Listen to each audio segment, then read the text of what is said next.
പിതാവിന്റെയും പുത്രന്റെയും പരിശുദ്ധാത്മാവിന്റെയും നാമത്തിൽ ആമേൻ. ഇന്ന് ജൂലൈ 27 തിങ്കളാഴ്ച. അമ്മേ പരിശുദ്ധ അമ്മേ, അമ്മേ പരിശുദ്ധമേ, ദൈവമാതാവേ, കൃപാസനത്തിലൂടെ ഞങ്ങൾക്കും ഞങ്ങളുടെ ദേശത്തിനും അമ്മ മധ്യസ്ഥം തേടി തന്ന എല്ലാ അനുഗ്രഹങ്ങൾക്കും കൃപകൾക്കും ഞങ്ങളിപ്പോൾ ഹൃദയം നിറഞ്ഞ നന്ദി പറയുന്നു.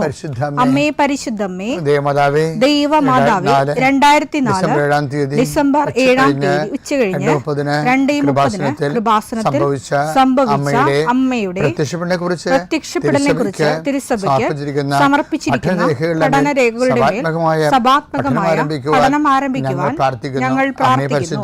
അമ്മേ പരിശുദ്ധമേ, ഭൂസ്വർലോകങ്ങളുടെ രാജ്ഞിയായ അങ്ങേയ്ക്ക് ഭൗമസംരക്ഷണത്തിനായി പ്രപഞ്ചപ്രകൃതിയെ തന്നെ തിരുസഭ പ്രതിഷ്ഠിക്കുവാൻ ഈ പ്രത്യക്ഷീകരണം വഴി ഇടയാക്കണമേ. പരിശുദ്ധമേ, ജപമാല മാതാവേ, സകല കൃപാസനം പ്രാർത്ഥനയോടും ചേർത്ത് ഞങ്ങളിപ്പോൾ പ്രാർത്ഥിക്കുന്ന ഈ കുടുംബത്തിന്റെ പ്രത്യേക നിയോഗം പറ മക്കളെ.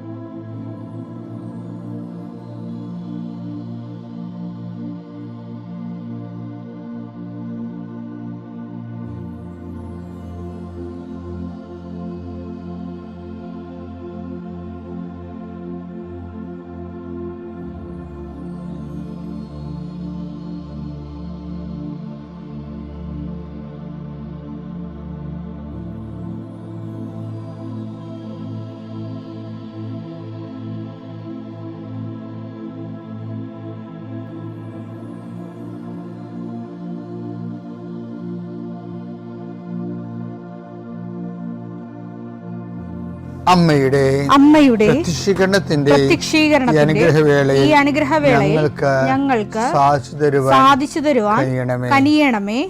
ആമേൻ. വിശ്വാസ പ്രമാണം. സർവശക്തനായ പിതാവും ആകാശത്തിന്റെയും ഭൂമിയുടെയും സൃഷ്ടാവുമായ ദൈവത്തിൽ ഞാൻ വിശ്വസിക്കുന്നു. അവിടുത്തെ ഏകപുത്രനും ഞങ്ങളുടെ കർത്താവുമായ ഈശോമിശിഹായിലും ഞാൻ വിശ്വസിക്കുന്നു. ഈ പുത്രൻ പരിശുദ്ധാത്മാവിനാൽ ഗർഭസ്ഥനായി കന്യകാമറിയത്തിൽ നിന്ന് പിറന്ന് പൊന്തിയോസ് പീലാത്തോസിന്റെ കാലത്ത് പീഡകൾ സഹിച്ച് കുരിശിൽ തറയ്ക്കപ്പെട്ട് മരിച്ച് അടക്കപ്പെട്ട് പാതാളങ്ങളിൽ ഇറങ്ങി മരിച്ചവരുടെ ഇടയിൽ നിന്ന് 3-ാം നാൾ ഉയർത്ത് സ്വർഗത്തിലേക്ക് എഴുന്നള്ളി സർവശക്തിയുള്ള പിതാവായ ദൈവത്തിന്റെ വലതുഭാഗത്തിരിക്കുന്നു. അവിടെ നിന്ന് ജീവിക്കുന്നവരെയും മരിച്ചവരെയും വിധിക്കുവാൻ വരുമെന്നും ഞാൻ വിശ്വസിക്കുന്നു. പരിശുദ്ധാത്മാവിലും ഞാൻ വിശ്വസിക്കുന്നു. വിശുദ്ധ കത്തോലിക്കാ സഭയിലും പുണ്യവാന്മാരുടെ ഐക്യത്തിലും പാപങ്ങളുടെ മോചനത്തിലും ശരീരത്തിന്റെ ഉയർപ്പിലും നിത്യമായ ജീവിതത്തിലും ഞാൻ വിശ്വസിക്കുന്നു. ആമേൻ. സ്വർഗ്ഗസ്ഥനായ ഞങ്ങളുടെ പിതാവേ, അങ്ങയുടെ നാമം പൂജിതമാകണമേ. അങ്ങയുടെ രാജ്യം വരണമേ. അങ്ങയുടെ തിരുമനസ് സ്വർഗത്തിലെ പോലെ ഭൂമിയിലും ആകണമേ. അന്നു വേണ്ടുന്ന ആഹാരം ഇന്ന് ഞങ്ങൾക്ക് തരണമേ. ഞങ്ങളോട് തെറ്റ് ചെയ്യുന്നവരോട് ഞങ്ങൾ ക്ഷമിക്കുന്നത് പോലെ ഞങ്ങളുടെ തെറ്റുകൾ ഞങ്ങളോടും ക്ഷമിക്കണമേ.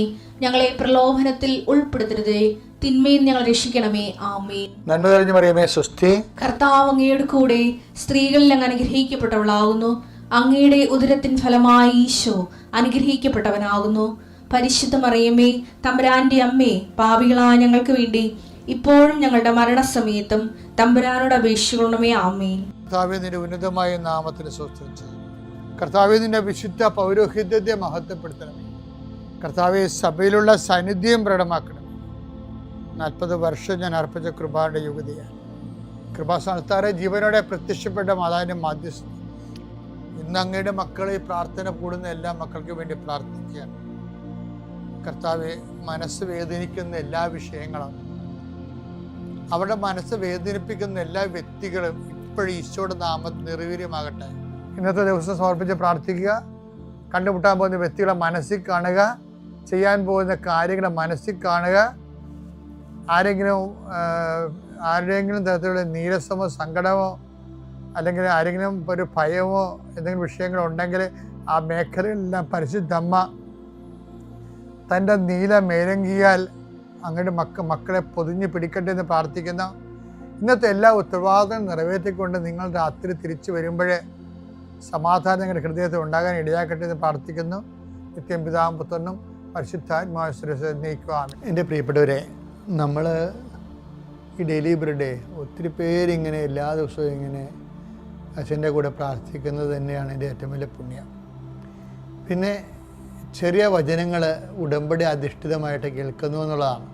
ഉടമ്പടി നമ്മുടെ ജീവിതത്തിൽ കുറേ സംശയങ്ങൾ നമുക്കുണ്ടാവും. ഉടമ്പടി ജീവിച്ചു പോകുമ്പോഴേ പലർക്കും പലതരം സംശയങ്ങളായിരിക്കും. അപ്പോൾ അതിലൂടെ അതൊക്കെ കർത്താവ് എനിക്ക് ക്ലാരിഫൈ ചെയ്ത് തരും. ഞാൻ നിങ്ങളോട് അതാത് ദിവസങ്ങളിൽ സംസാരിക്കുമ്പോൾ നിങ്ങൾക്കും ഒരു മോട്ടിവേഷൻ കിട്ടും ഉടമ്പടി മുന്നോട്ട് പോകാൻ വേണ്ടി. ഇപ്പം ഞാനിത് പറയാൻ കാര്യം അറിയാമോ? അതായത് പണ്ട് ഇപ്പം ഞാനായാലും നിങ്ങളായാലും ഒരു തിരുത്തൽ കിട്ടിയാൽ സ്വീകരിക്കണം എന്നുള്ളതാണ് എൻ്റെ അഭിപ്രായം. പണ്ട് നമ്മുടെ ഞാൻ കടലോര കൺവെൻഷൻ നടത്തുന്ന കാലത്ത് കടലിൽ കൺവെൻഷൻ നടത്തുന്ന ഒരു കാലം ഉണ്ടായിരുന്നു. എപ്പോഴും ഞങ്ങളോട് പറയാറുണ്ടല്ലോ. അപ്പം അതിന് ആ കടലിലെ പ്രാർത്ഥന കഴിഞ്ഞിട്ട് കരയിലേക്ക് ഞാൻ വള്ളത്തിൽ അവിടെ ഇറങ്ങുമ്പോൾ എങ്ങനെയായാലും ഒരു 50,000 പേര് ആദ്യ ദിവസം കാണും. പിന്നെ അത് കൂടി 2 ലക്ഷമൊക്കെ ആവും ഓരോ ദിവസം കഴിയുമ്പോൾ. പക്ഷേ ഞാനതിനെ വളരെ കഷ്ടപ്പെട്ടൊരു പോസ്റ്റർ ഡിസൈൻ ചെയ്ത്, പക്ഷേ കർത്താവിൻ്റെ അരളിക്കായും അരളിക്കായുടെ ഷെയ്ഡാണ്. കണ്ട അരളിക്കാണെന്ന് പറയും, പക്ഷേ അരളിക്ക നേരിട്ട് കാണിക്കത്തില്ല. പക്ഷേ അതേസമയത്ത് അവിടെ എൻ്റെ ഒരു പടം കാണിക്കുമായിരുന്നു. എന്നിട്ട് കടലോര കൃപാവരെ നയിക്കുന്നത് ഫാദർ ജോസഫ് വലിയ വീട്ടിലൊക്കെ പറഞ്ഞ ബോർഡ് എന്നിട്ട് നമ്മുടെ ഈ പ്രേക്ഷിതർ കൊണ്ടുപോയി ഭിത്തിയിലൊക്കെ ഒട്ടിച്ചു വെക്കും. ഇവിടെ നാട്ടിലെ ഭിത്തിയിലൊക്കെ ഒട്ടിച്ചു വെക്കും. ഒരു ദിവസം അന്നത്തെ ആലപ്പുഴ ബിഷപ്പ് പീറ്റർ പിതാവ എങ്ങനെയോ ഇത് വഴിയെ പോകുമ്പോൾ ഇത് കണ്ട ഉടനെ പിറ്റേ ദിവസം എന്നെ വിളിപ്പിച്ച്. പുള്ളി അങ്ങനെ ആവശ്യമില്ലാത്ത വിഷയങ്ങളൊന്നും അമിതമായിട്ട് ഇടപെടുന്ന ആളല്ല. വളരെ ഗ്രീവിയസ് ആയിട്ടുള്ള കാര്യങ്ങൾക്ക് മാത്രം ഇടപെടണത്. അപ്പം ഇതിൽ എന്നെ വിളിപ്പിച്ച് ചോദിക്കണേ, നിങ്ങളെ തന്നെ കച്ചവടം ചെയ്യണമെന്ന് തോന്നുന്നു. എനിക്കന്ന് അതിൻ്റെ അർത്ഥമൊക്കെ ഒന്നും മനസ്സിലായില്ലായിരുന്നു. ഇപ്പം നമുക്ക് അതിൻ്റെ അർത്ഥം കൃത്യമായിട്ട് അറിയാം. അപ്പോൾ അതായത് നമ്മളെ തന്നെ പ്രൊമോട്ട് ചെയ്യണം. അതുപോലെയാണ് ബിഷപ്പിനത് തോന്നിയത്. ഞാനങ്ങനെ ഉദ്ദേശിച്ചിട്ടില്ലായിരുന്നു. പക്ഷേ അത് പറഞ്ഞിട്ട് കാര്യമില്ലല്ലോ. നമ്മൾ പബ്ലിക്കിന് വേണ്ടിയല്ലേ ഇത് ചെയ്യണത്. അപ്പോൾ പബ്ലിക് അങ്ങനെ ഉദ്ദേശിച്ചിട്ടുണ്ടെങ്കിൽ ഇപ്പം ഞാൻ ഉദ്ദേശിക്കുന്നതിനേക്കാൾ മോശമായിട്ടല്ല എൻ്റെ ഇഫക്റ്റ് വരണത്. ഞാനത് റെക്ടിഫൈ ചെയ്യാമെന്ന് പറഞ്ഞ് പിതാവിൻ്റെക്ക് എന്ന് പറഞ്ഞു പോന്നു. കറക്റ്റ് ചെയ്യാമെന്ന് പറഞ്ഞു. പിന്നീട് ഞാനത് കറക്റ്റ് ചെയ്യുകയും ചെയ്തു. ആ പോസ്റ്ററിന് ഇറക്കില്ല. അതല്ല ഇതിൻ്റെ വിഷയം വരണതേ. ഇപ്പോൾ നമ്മളുടെ ഈ ഉടമ്പടിയുടെ ഒത്തിരി പ്രേക്ഷിത പ്രവർത്തനം വരുന്നുണ്ടല്ലോ. ഇപ്പോൾ ഈ കേരളത്തിൽ 100 ആതുരാലയങ്ങളൊക്കെ ഉണ്ടെങ്കിൽ ആതുരാലയങ്ങൾക്കെല്ലാം ഇപ്പോൾ കുശാല. എന്താ കാര്യം? അവരുടെ ഭാഗത്ത് എവിടെയെങ്കിലും ഉടമ്പടി എടുത്തിട്ടുള്ള ആൾക്കാരുണ്ടെങ്കിൽ ഓട്ടോമാറ്റിക്കായിട്ട് ആതുരാലയത്തിൽ ചെന്ന് പാത്രം കഴുകുകയും രോഗികളെ കുളിപ്പിക്കുകയും അവർക്ക് ഭക്ഷണം കൊടുക്കുകയും ചെയ്യും. പല ആതുരാലയങ്ങളും എന്നോട് അങ്ങനെ പറഞ്ഞിട്ട്, അച്ഛാ ഉടമ്പടിക്കാർ വന്നിട്ടുണ്ടായിരുന്നു, ഞങ്ങളെ സഹായിച്ചത്. അപ്പോൾ അത് വലിയ കാര്യമാണ്. പക്ഷേ അവിടെ ഒരു പ്രശ്നമുള്ളത് എപ്പോഴും നമ്മൾ ശ്രദ്ധിക്കണം. അതായത് കർത്താവിൻ്റെ പ്രേക്ഷിത പ്രവർത്തനമാണ് നമ്മൾ ഏറ്റെടുത്ത് ചെയ്യണത്. പക്ഷെ ആ പ്രേക്ഷിത പ്രവർത്തനത്തെക്കുറിച്ചുള്ള ചോദ്യമുണ്ട്. എന്താ ചോദ്യം? അത് ഐസയ 6 ആ ഐസയായോട് കർത്താവ് ചോദിക്കുന്നുണ്ട് അല്ലേ? ഒരു സ്വർഗീയമായ കാഴ്ച, കെറൂബുകൾ പെരുവെള്ളത്തിൻ്റെ ഇരച്ചിൽ പോലെ അവരുടെ ചിറകുകളിങ്ങനെ ഒലയുമ്പോൾ പെരുവെള്ളം ഇരയുന്ന പോലെ തോന്നുന്നു. ഭയങ്കര സുഗന്ധാഭിഷേകത്തിൻ്റെ ഒരു ധൂമ്ര പുക മേഘങ്ങൾ നിറയുന്നു. അതിൽ സ്വർണാങ്കിതനായി ആരൂഢനായി സിംഹാസനസ്ഥനായിരിക്കുന്ന ദേവപിതാവിൻ്റെ തിരുസന്നിധാനം ഇങ്ങനെ ഐസയ കണ്ട് പരിഭ്രമിച്ചു, പേടിച്ചു, സങ്കടപ്പെട്ടു വീണു. ഞാൻ പാപിയാണ്, പാപികളുടെ കൂട്ടത്തിൽ ജീവിക്കുന്ന ആളാണ്, എനിക്ക് കാഴ്ച പോലും താങ്ങാൻ പറ്റണില്ലെന്ന് പറഞ്ഞു. അവനത് പറഞ്ഞുകൊണ്ടിരിക്കുമ്പോൾ അൽത്താറയിൽ എരിയുന്ന കുന്തിരിക്ക കലശത്തിൽ നിന്ന് കുടിൽ കൊണ്ടൊരു മലാഖ വന്ന് കനലെടുത്ത് ഇവൻ്റെ നാവിൽ വെച്ചു. നാവിൽ വെച്ചിട്ട് പറഞ്ഞു, നീ ശുദ്ധിയുള്ളവനായിരിക്കുക എന്ന് പറയും. മലാഖ ഒന്നും പറഞ്ഞില്ല, അതാണ് എൻ്റെ അർത്ഥം, നീ ശുദ്ധിയുള്ളവനായിരിക്കുക. അപ്പോൾ എപ്പോഴും നമ്മൾ ശ്രദ്ധിക്കേണ്ടത്, എൻ്റെ മക്കളെ, നിങ്ങൾ നിങ്ങളുടെ അവിശ്വസ്തത ഓർത്തുകൊണ്ട്, അശുദ്ധത ഓർത്തുകൊണ്ട് അമിതമായിട്ട് നിങ്ങൾ ആശങ്കപ്പെടരുത്. അപ്പോൾ കർത്താവ് പറഞ്ഞ് അങ്ങനെ ആശങ്കപ്പെടേണ്ട കാര്യമുണ്ട്. ആശങ്കയല്ല വേണ്ടത്. ദൈവത്തിൻ്റെ ഒരു വാക്കുകൊണ്ട് നീ വിശുദ്ധനാകാൻ നിനക്ക് പറ്റും എന്നുള്ള ആത്മവിശ്വാസമാണ് വേണ്ടത്. ആശങ്കയല്ല വേണ്ടത്, ആത്മവിശ്വാസമാണ് വേണ്ടത്. അതാണ് ഈശോ പറഞ്ഞത്, ഞാൻ നിങ്ങളോട് പറഞ്ഞ വചനങ്ങൾ നിമിത്തം നിങ്ങൾ ശുദ്ധിയുള്ളവരായിരിക്കും. അപ്പോൾ മനസ്സിലായില്ലേ, കനൽ കൊണ്ടുവന്നിരിക്കുന്നത് കനലല്ല, വചനമാണെന്നല്ല എൻ്റെ അർത്ഥം. വചനത്തിൻ്റെ കനൽ രൂപമാണ് ഈശോ യെശയ്യായുടെ നാവിൽ തുറന്നത്. പക്ഷേ ഈശോൻ്റെ കാലം വന്നപ്പോൾ പറഞ്ഞത് അത് വചനമല്ല, കനലല്ല, വചനമാണ്. വചനം നമ്മൾ സ്വീകരിക്കുമ്പോൾ നമുക്ക് പൊള്ളും, നാവിൽ മാത്രമല്ല. വചനം, സത്യസന്ധമായിട്ട് വചനം സ്വീകരിച്ചാൽ നമുക്ക് പൊള്ളും. കാര്യം എന്താ, നമുക്ക് നഷ്ടമല്ലേ വരത്തുള്ളൂ, ലാഭം വരുക. വചനം കനലാണെന്ന് പറയാൻ കാര്യം, സത്യസന്ധമായ വചനം സ്വീകരിച്ചാൽ നമുക്ക് പൊള്ളും. ഉടമ്പടി നമുക്ക് പൊള്ളും ശരിക്കും. എന്തുകൊണ്ടാണ്? അത് നമ്മൾ കർത്താവിൻ്റെ വചനം നടപ്പിൽ വരുത്തുക, അവൻ പറയണ പോലെ ചെയ്യാൻ. അപ്പം അവിടെ വരുന്നൊരു വിഷയം, ആരെനിക്ക് വേണ്ടി പോകുന്നില്ലേ? നിങ്ങൾ പോകുന്നുണ്ടേ, ആതുരാലയങ്ങളിൽ പോകുന്നു, അനാഥാലയങ്ങളിൽ പോകുന്നു, ആശുപത്രികളിൽ പോകുന്നു, അവർ തന്നെ ചിലർ പാലിയേറ്റീവ് കെയറിൽ പോകുന്നു. ഇന്നാളൊരു സഹോദരി പറഞ്ഞു, ഞാൻ പാലിയേറ്റീവ് കെയറിലാണ്, എപ്പോൾ അവിടുത്തെ രോഗികളെ കുളിപ്പിക്കാൻ പോകുന്നു. പാലിയേറ്റീവ് കെയറിലെ അവസ്ഥ അറിയാമല്ലോ, ആരും പറയേണ്ട ആവശ്യമില്ല.